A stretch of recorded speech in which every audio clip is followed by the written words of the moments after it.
Hey, Katarina here for episode 4 of a Curated Life podcast, and today I actually have with me my mother, Heather Wiley. Hi. Thanks, Mom, for joining me. Usually the cadence of the podcast has been to put it live over the weekend. I did not actually record the podcast as I had planned on doing on Friday because I had a baby instead. So here we are, Monday recording, and it will go live today, a day later than I would like. But that is okay. I'm practicing grace for myself, which is a newer practice for me. So stay tuned on that. And my mom is really wonderful and has been here and helping take care of me and my household for a minute, so that we can survive. And so she got roped into doing this, and I literally just told her what I wanted to talk about, and it's a topic that sounds a little obscure, and I feel like every time I do a podcast, I'm like, hey, you want to do the podcast with me?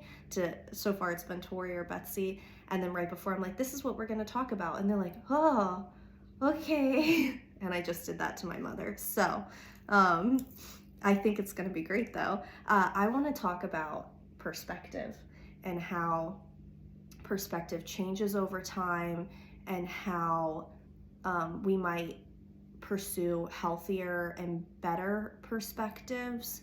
And I know there have been times where I thought I had great perspective on something, and years down the road looking back, I felt really differently about a situation, or my opinion had changed a lot because of my perspective that changed because of my experiences.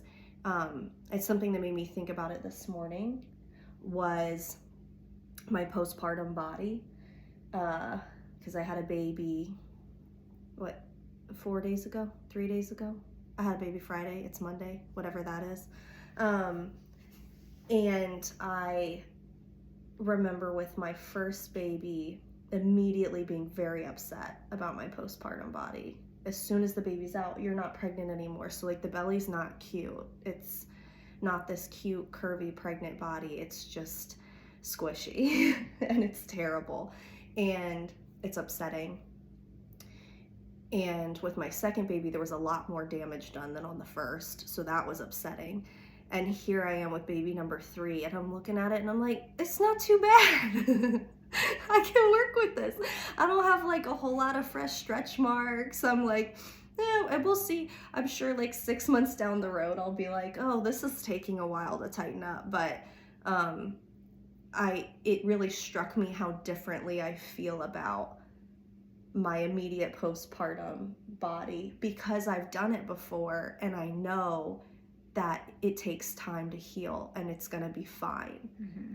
But without that experience, it just feels really terrible when you're looking at yourself. Yeah. But there are a lot of things in life like that where your perspective changes because of your experience. And I think it's a great topic to talk about with my mom because she's lived a lot more life than I have. 30 years to be exact. No, 20 years. Not that you're not that old, actually. I'm like, the math is not It's working. really unfortunate because if you were 30 years older than myself, I probably would see you more because you wouldn't be out living your best life. Oh, I hope I'll be living my best life in 10 more years. No, I just mean like your best life would be a lot more chill. I would see you more. My mom, my parents own Blue Ridge Custom Homes. My mom's a total hustler and she works all the time, and she has other empires that she's built, and she also, they go to the Keys and have fun. So they're not your typical grandparents. They're cool grandparents. So they're very busy and full of life, unfortunately for me. Yes, and my phone's ringing off the hook. I told you to put it on Do Not Disturb. Well, I'm old, and clearly she does not know how to work her phone. She might only be 50, but she does not. It's been nonstop. We need you. We have a question for you. She does not. I told her, I was like, when the podcast starts, like, if you gotta pee now, because we're doing it in one take. I tried to put it on silence, and it's like, we have questions for you. What are you doing?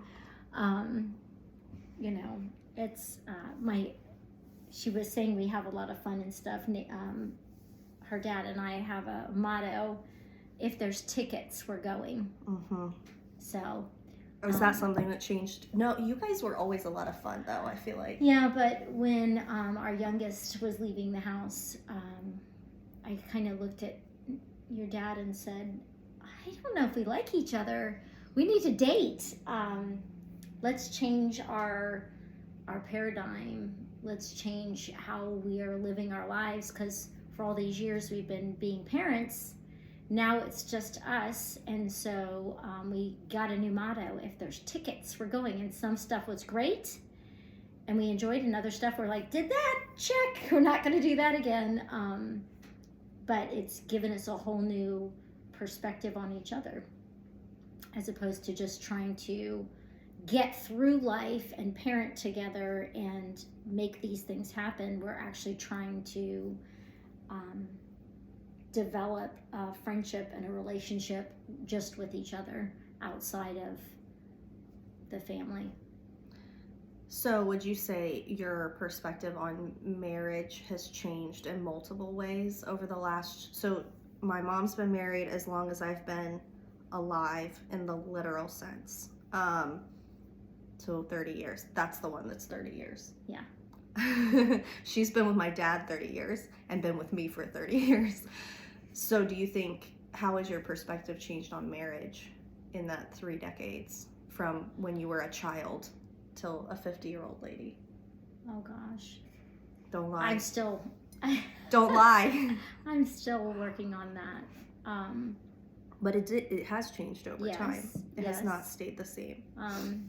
I very much had an old school perspective that the man ruled the home, and you shut your mouth and did what you needed to do to not upset him. Mm-hmm. Don't make waves.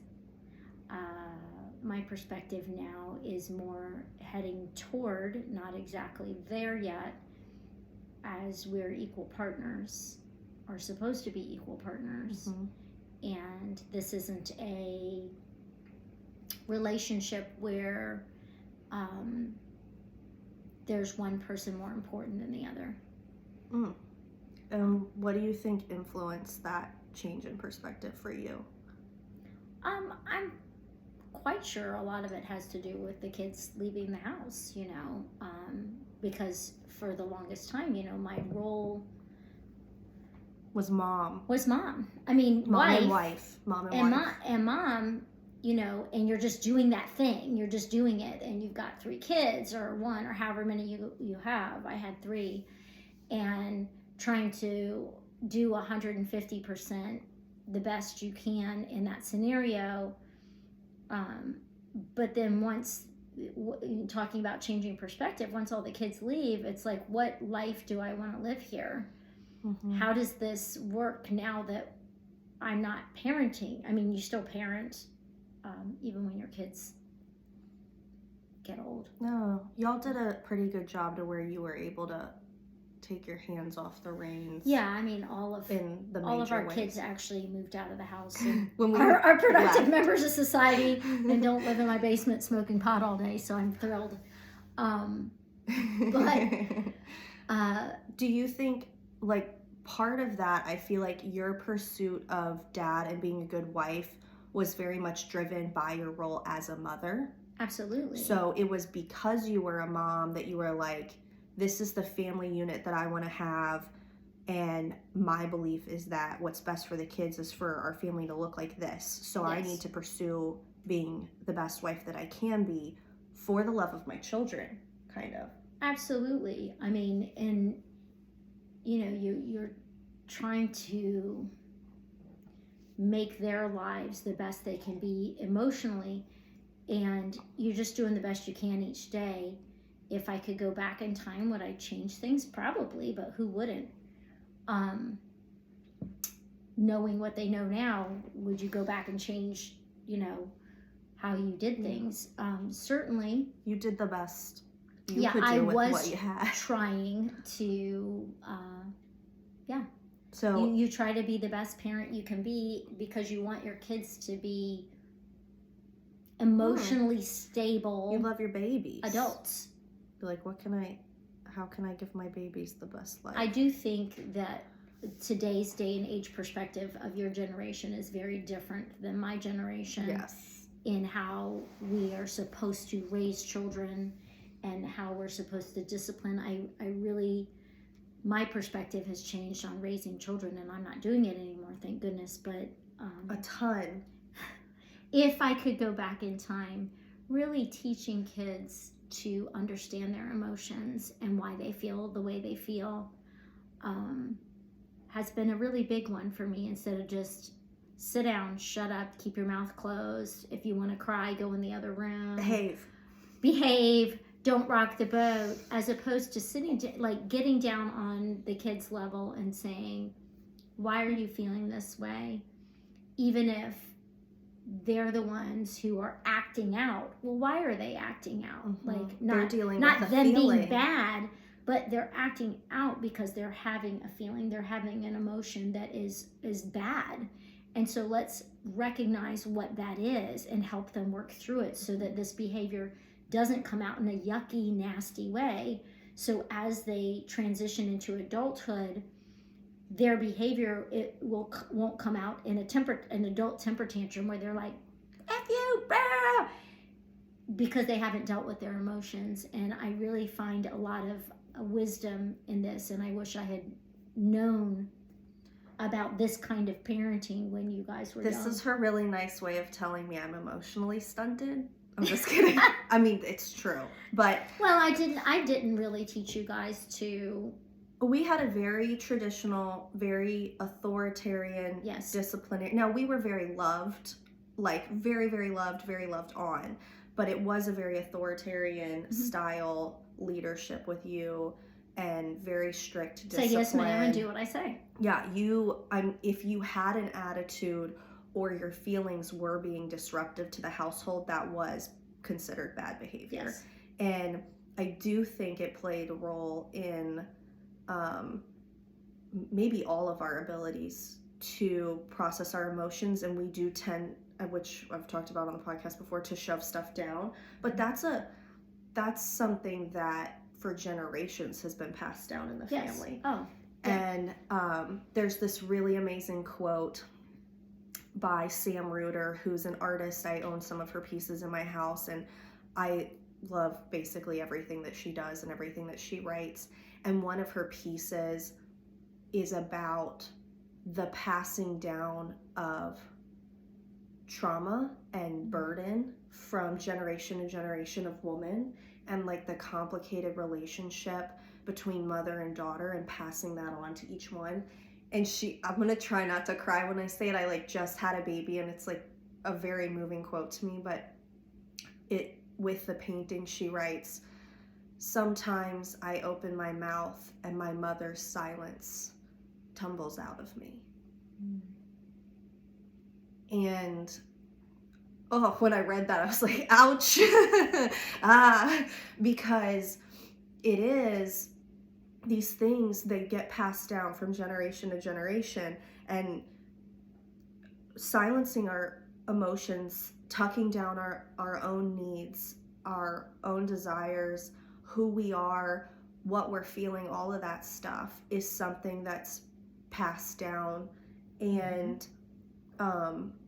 swallowing who you are, and then not setting boundaries and accepting your role as a martyr or someone who just doesn't get what they want or whatever it is and suffers in silence is something that I think was really strongly passed down in our family. And oh yeah, I will say the good news. You're welcome. Thanks, everyone. I will say the good news is that with each generation, hopefully, we pursue healing more and more. And so I will be a more healed mother. You are a more healed mother than yours. And I will be a more healed mother than you.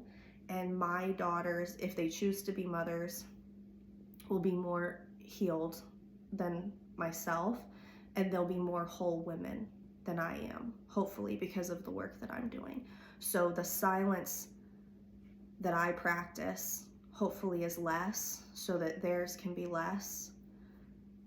And I think it's been really cool maybe to watch you evolve in your perspective on parenthood and generational trauma and a woman's role in many ways, a woman's role in work, in home, in a partnership. Watching that evolve and change is pretty cool, and it's a testament to how people don't have to be stagnant, I think, because I do think that you're 50 years old, but I see like so much learning and openness in you. I think that, and you know, what your whole topic and change of perspective, the older we get and the more we go through, that's what changes our perspective. The things that we've been through, the traumas we've been through, the experiences we've been through changes your entire perspective on who do I want to be as a person, what boundaries do I want to set. You've talked a lot about boundaries in your podcast, which I've really enjoyed. And what is important is the biggest thing for me. One of the things I say all the time, which drives my husband a little crazy, at the end of my life, which one of these decisions do I think that is the most important? Will I be happy that I made? Do I go do A or do I go do B? Mm-hmm. At the end of my life, when I look back, I'll be glad I did A, so I'm going to choose not to do B. I love and that. So I you know, it's something that I use a lot in trying to decide which one of these makes sense, which one of these should I do, even if it's between two good things, or one good thing, one bad thing, or two bad things that I still have to do one of them. When I look back, which one of these is the one I'll be glad that I chose? And that's huge. Do you think, so we've talked a little bit about your perspective changing on marriage and maybe how your role as a mother influenced your change in perspective with your role as a wife. And then what about something that comes to my mind because of, we're talking about like our traditional upbringing. I think that as a very young adult, like maybe like high school, college, I could be judgmental. I think I would have said, looking back, not like a horridly judgmental person, but definitely a judgmental person. And now, as a 30-year-old, I feel like I have very little judgment of, like, I feel like so much has changed for me in the last decade with my perspective. And you live a little bit of life and you realize that you don't know what you would do in a situation until you've lived it, and unless you have experienced someone's exact scenario, which you don't even know what their scenario is, you don't know what you would do. And so you can't, who are you to judge someone who's living through something that you haven't lived? And not that I'm perfect or I never judge, because I certainly do, but I know that's something that's changed a lot for me. Do you feel like that's changed for you? I know your belief systems and stuff have definitely evolved a lot over the years. Yes, no, that's for sure. And especially when my kids were younger, being a mom, oh, I'm never going to let my kids do X, Y, Z, or my children are never going to do this, or my children are going to do, oh, don't let those words come out of your mouth, because the minute you say them, they are going to do that. Then your oldest daughter turns 14. It's all out the window. But I think that that was something as a parent, as a good Christian parent, was something I had to learn the older my kids got, that I was expecting and going to mold these kids into these perfect little Christian robots. And unfortunately, what I was taught a lot in the church is to do that. Like, you have these little kids who get in a line and they follow you and they never step out of line and they look perfect and they act perfect and they sit up straight and they don't talk back. But what the goal is, that's not the goal. The goal is to have these children transform into adults who love the Lord, who have a relationship with the Lord, not a pharisaical look perfect and act perfect and have the right clothes on and have the right countenance and say the right things and only do the right things, but people who are real and adults who love the Lord, who have a relationship with God. It's about a relationship, not looking perfect. Who did Jesus hang out with? He criticized the Pharisees who looked perfect, who looked like they had it all together, who knew every scripture, who had it all memorized. But he hung out with the people who desired a relationship with him. And that perspective is so different than what my generation was trying to raise. And I think it kind of backfires on why do so many young adults leave the church, because there's no relationship there. It's fake. And that's why I think so many young adults leave the church, is we didn't teach a relationship. We were teaching how to look and act a certain way so that we look like we're good Christians. Yeah, and it can be fake and hypocritical because you're preaching one thing, but then you're not practicing love in a real way. And I see that, I think everybody sees that over and over again with people and organizations who claim to be followers of God. They're not practicing real love. And the Bible's very clear about what real love looks like. It's not a mystery. And and there are these people that pretend to have a relationship with a God who's supposed to be a God of love, and they're not practicing love in a real, they're judging way. Yeah, they're being judgmental, and they're making judgments that are none of their business. And Jesus said, let he who is without sin cast the first stone. None of us can throw stones. Yeah, but by the grace of God, he covers all of our sins, and we're who are we to look down on somebody for their sins? If they're a Christian, if there's someone who knows the Lord, let his Holy Spirit convict their heart, not us. Yeah. We're called to love those as we would like to be loved. I am a huge sinner. I have committed some horrendous sins after I knew the Lord as my Savior. After I knew what he did for me, I still spit in his face and did this anyway. He still loves me. And he is the one who convicted me of what I was doing that was grieving him. Anybody else who said anything to me really pushed me away from God, pushed me away from them. And it's the judgmentalism that has changed a lot my perspective. The more that I've gone through in life, the less judgmental I am, because I not only have gone through some horrible stuff, but have done some horrible things that I never thought I would do, that I never thought I would act a certain way. I never thought I would do certain things. And that's because when I'm a you good realize Christian. You don't know. Yes. You don't know what you would do or who you are in a situation until you're faced. Because we're all a hot mess. And by God's grace, if you're not a hot mess, that's amazing. Good for you. That's wonderful. You've been going to therapy and doing I'm thrilled that and there are people out there who have it more together than others, and that's not me.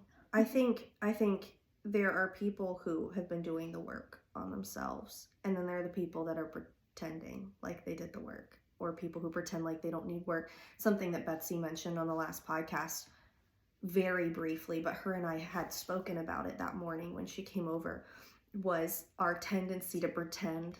Yeah, there's a baby here. That's why I look the way that I look. The tendency we have to pretend like we don't have trauma, like we don't have these scars inside of us. And we're not strong women if we show them. Yeah, this need to be like, well, Or No, I don't it want to say wasn't- strong it women, wasn't- strong people. yeah, Men or women. acknowledging Especially that men, those probably. things, yeah, no, and acknowledging that those things hurt us. So it's very easy to look at the stuff you've been through and be like, well, it could have been worse. Well, it wasn't that bad. That's not trauma. That's it. It very likely is, and you do have scars from it, and they are influencing you, even if you have tried to tuck them down. And to bring it back to the kid thing, I think for me, having children is it's the largest burden. It is such a responsibility to be a steward of them, to raise them into adults is very intimidating. And I think for me, like, I've tried to keep in perspective, the goal for me would be that they love themselves and love other people and love God. And I think that maybe what was missing in the past in a lot of the church's message on raising children was the loving yourself and then loving others properly. Our focus on how to love others has not always been correct. And then we totally skipped over the loving yourself and embracing your children for who they are, and whatever emotions and feelings and responses come out of them, and delighting in them is a whole different ball game. Yeah. Instead of trying to, like you were saying, mold them into these little robots that just act how they're supposed to act, in quotes. And what your image of what they are going to become is, as opposed to who they are. Ooh, yeah. On the inside. My perspective changed. Like, my kids are going to grow up and they're going to do this, and they're going to go to college, and they're going to have their 4-year degree, and they're going to get their MRS degree, or find their MRS, and they're going to do this and they're going to do that, and they're going to, buy the little pink house with the, white picket fence, and have 2 dogs and 1 cat and 2.5 kids, and drive the minivan. We have these images of what our kids are going to do, and we think we know what is going to make them most fulfilled in life. Mm-hmm. But as they become grown-ups, as they become their own adults, whether this be our children, our friends, or whoever, they're living their own journey, and we have to support others, male or female, on whatever journey that they're going on, even if we don't agree with their path. Even if we don't agree with the path they're going down, I'm going to support you as my friend, as your friend. I'm going to, if you ask me, hey, what do you think about this? I might say, I'm not really a big fan of that because XYZ. However, I love you and I support you, and I'm here for you no matter what. I might think that the path you're going down is going to cause you emotional harm. Yeah. And if you ask me my opinion, I'll tell you that. But I'm also going to be here to support you no matter what, and be here for you if that happens. But if that's the path you want to choose, I'm going to be here for you, and I'm going to support you. That brings up a good point of realizing when we might be projecting our personal agenda on somebody else's life. So we definitely, I think, are programmed to do it with our kids, because we're like, we know what will make you happy this, and what will be best. This and this. And where you don't know what one person, we're not cookie cutter, we're unique. So what one person needs is totally different from another. Mm-hmm. We do tend to project our own agendas onto other people, and question, especially our children and the people that we love.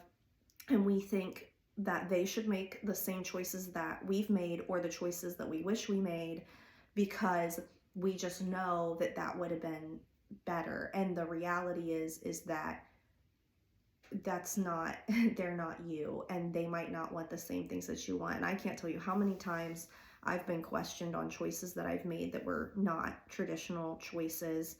And the reality is that what does it for one person doesn't do it for another person. Yeah. And that's okay. And I actually had a conversation with a friend of mine the other day where I said, is it okay for me to give you some advice? because she might be experiencing something that's similar to something I went through. And she said yes. And I said, I just want to preface this by saying that I love you no matter what. And it does not matter what you do or what choice you make here or whatever path you take going forward. Nothing is ever going to change that or change how I feel about you. And if you don't listen to anything I say, that's fine. Like, it's good. I'm going to share with you my perspective based on my experience because I love you. And then I shared my perspective, but acknowledging out loud to her and to myself that what I'm sharing and the advice that I'm sharing is based on my personal experience. It's not based on her life. Mm-hmm. It's based on what I've been through. And that's all I can do. And then making sure that that person knows I am not trying to push my agenda on you, and whether or not you follow the agenda that I think might make the most sense or be best does not affect my love for you, because real love is unconditional. And that's not to say that we owe everybody unconditional love all the time. If you're a crappy friend, like, it's fair for that to be cut out. But yes. But my love is not dependent on choices for your own personal agenda and your journey in your life.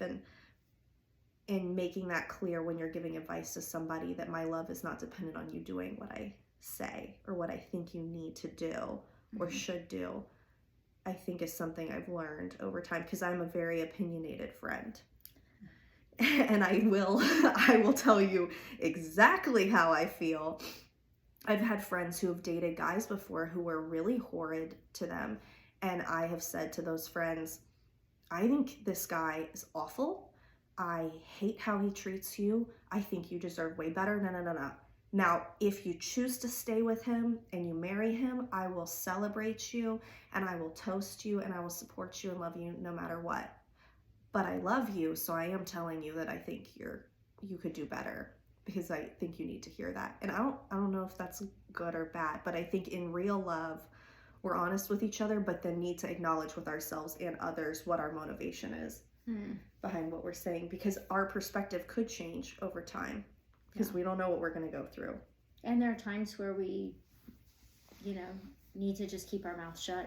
And somebody might not have asked for your advice. If you asked for my advice, sorry, I'm 50 and having the hot flash. Yeah, and then the baby's going to start crying in a second. Yeah.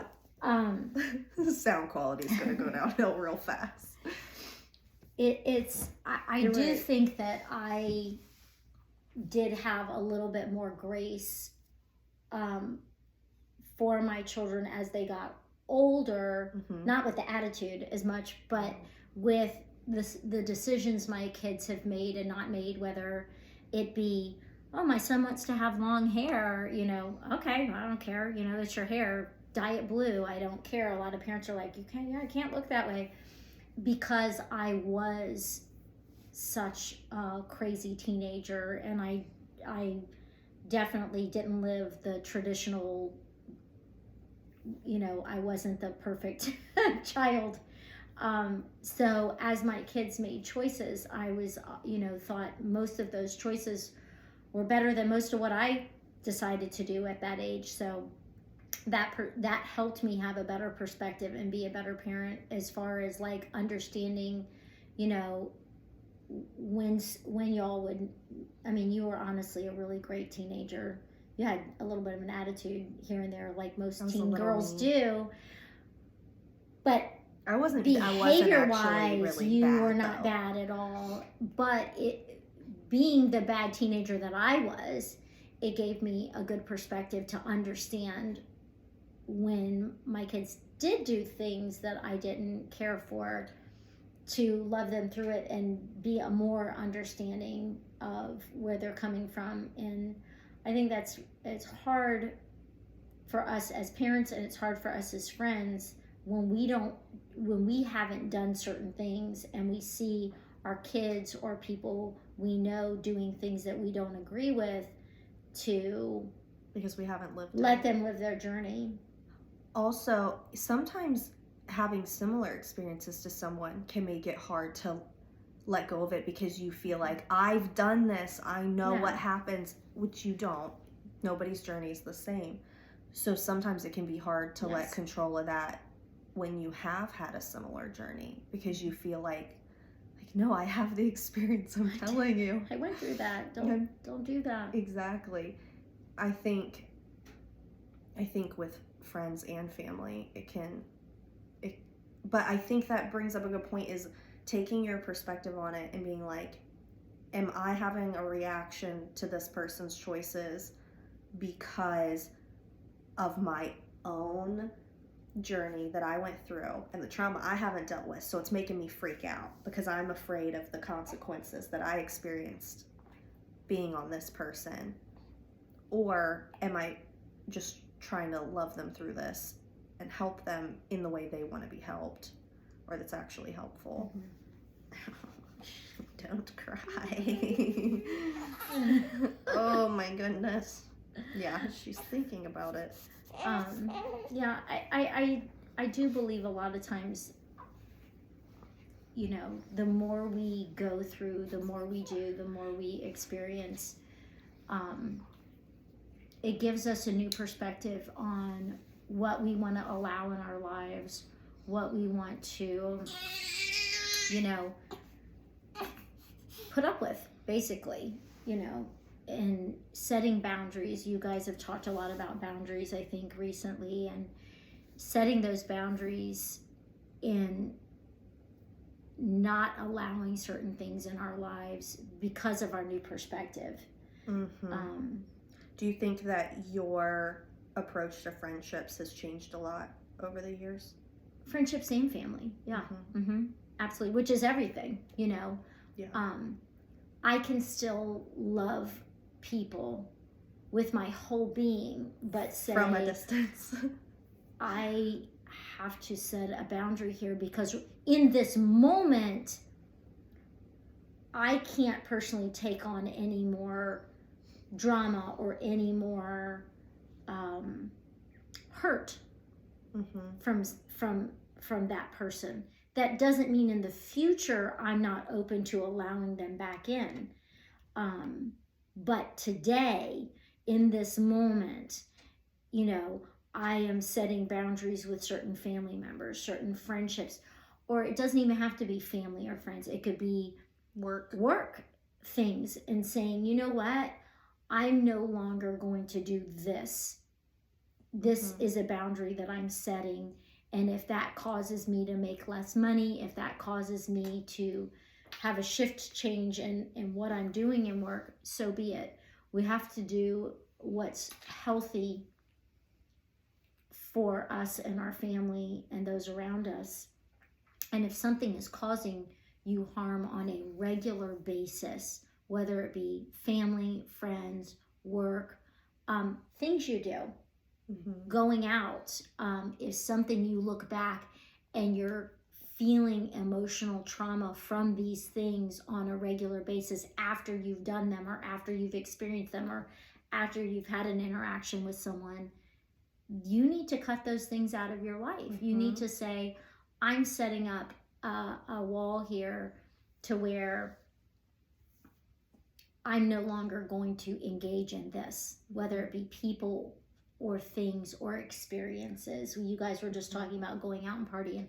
I used to be a huge partier back in the day, and it was a lot of fun. I had so much fun out partying, but that night later or the next day, the bad emotions and feelings would come up of regret and heartache, where that fun was never turned into joy, ever. And I think something that helps our perspective on boundaries and cutting out toxic people and toxic situations might be when you do experience hardship. When life is a little easier, a little lighter, you can tolerate a lot more. Yeah. And when hard things happen, when challenging things happen, it changes your perspective and it forces you sometimes to draw those boundaries, because it's a painful drawing. Drawing lines is a painful process. Making boundaries can be very painful. But I think sometimes it is the hardship and it is the challenge that pushes us to have to make those calls. And that's how we start learning how to make them, because you don't have the capacity for that burden or that pain anymore, because you're getting it somewhere else in life, because life is going to deal it. So you start to recognize situations or people, relationships in your life where you're like, life is going to hand me enough hardship, but I'm choosing to be here in this situation or be around this person, and they're handing me hardship, and I don't have to accept that. There's hardship that the cards are being dealt. You don't get to pick them, but you do get to pick certain relationships and certain situations. And maybe that's something that's some collateral beauty in a challenge or when we're having a hard time. And it's one of the challenges in setting those boundaries is it is going to appear to those people that you've set the boundary with, or those situations you've set the boundary with, to them and others around you, that you're heartless and that you don't care. Yeah, people don't like and that you're not behaving properly, and that